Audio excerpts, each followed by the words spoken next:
What's happening, my fellow ghouls and ghoulettes? Welcome to a brand new episode of Cosplay Chris, and today it is a trailer breakdown slash reaction for Scream slash Scream 5.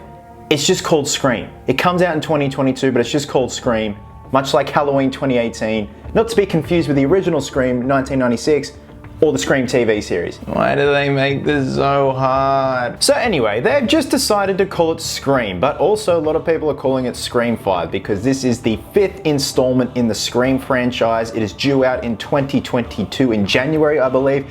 We got our first full-length trailer, so I'm just gonna go through and break down what I loved about the trailer and give my quick initial thoughts. So, first overall thoughts, little bit mixed to be honest. I'm one of those people where I think Scream should have ended at Scream 2, to be honest. There was something so pure about Scream 1 and Scream 2.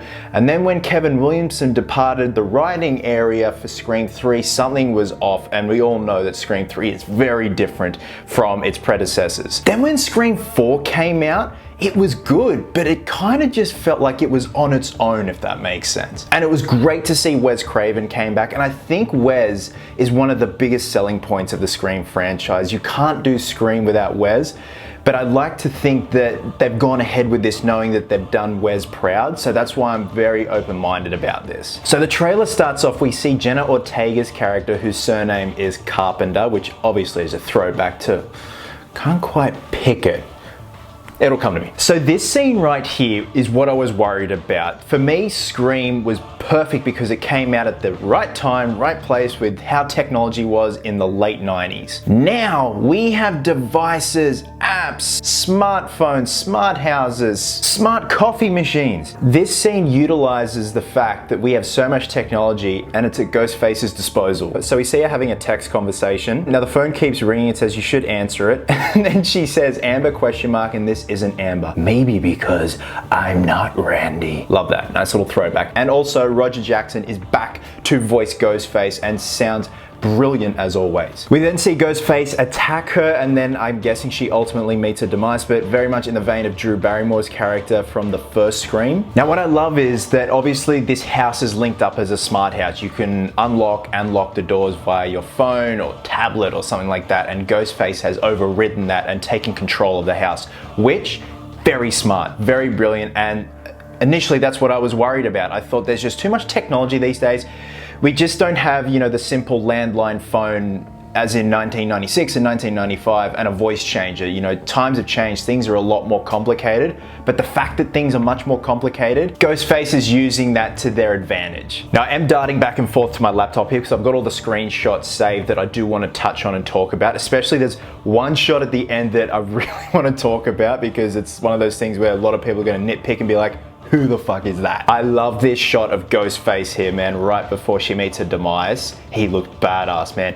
Something just gives me mad 90s nostalgia vibes looking at this. I have a feeling that they're gonna try and do the cinematography very much in the vein of Scream 1 and 2. Now, we all know that Neve Campbell, Courtney Cox, and David Arquette are reprising their roles as Sidney Prescott, Gale Weathers, and Dewey, not Dewey. And I've got to say, it's so good to see them all back in their respective roles, and they look great. Like David Arquette with a beard, man, he looks rough and rugged. Courtney Cox and Neve Campbell just look great, and it's good to see them kind of slip back into their roles, and it looks like this is going to be a lot of fun.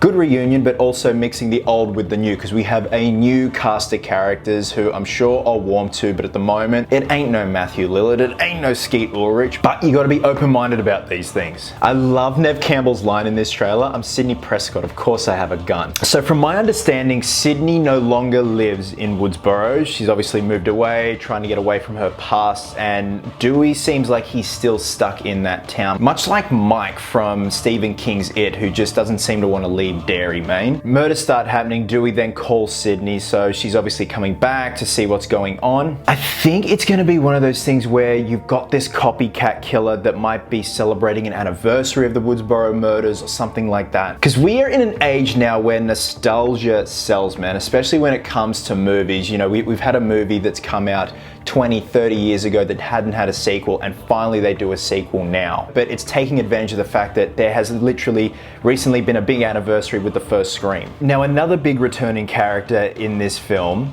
is Stu's house, and we see Sydney standing at the front of it, and then we also see a shot of her just inside the house. So again, I think this is going to be a copycat killer that wants to relive those first initial murders from the first Scream.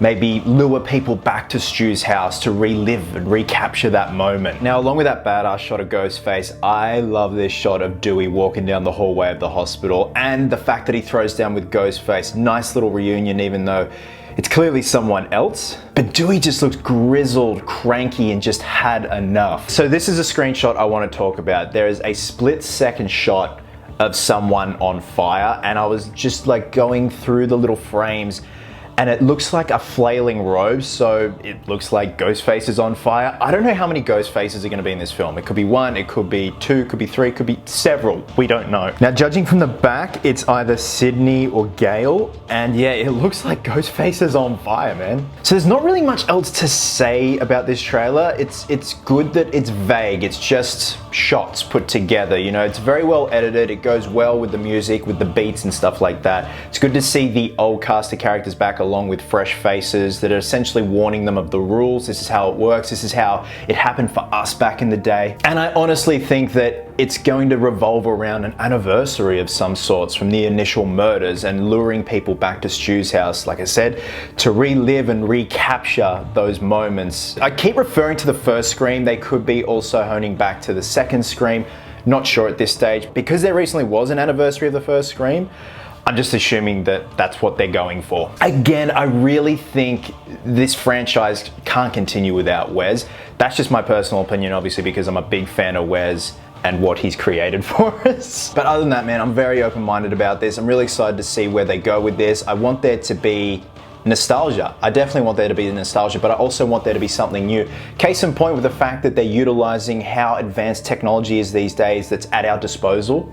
It's great. It's very smart. So that has got me excited. Kevin Williamson isn't writing this one. He's on board as an executive producer. I'm just happy that he's still involved, because his writing was the genius that made Scream what it is when it first came out. So guys, drop a comment below and let me know your thoughts on the first initial trailer for Scream/Scream 5. What are your thoughts? You a bit apprehensive, or you're really jonesing for this one? Now, as you see right here, the beautiful quarter scale NECA Michael Myers Halloween 2018 figure has arrived. I have started the process of going over how the hell I'm gonna customize this guy.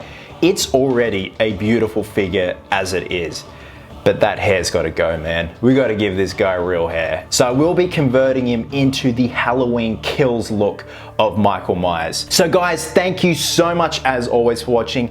This weekend is going to be Flat Chat. We've got Halloween Kills coming out. I'm gonna have my review up for that. And then on Sunday, we have DC Fandom, and I will be involved in that. Still have to get everything finalized, but I will put a post up on the community tab about my involvement with DC Fandom.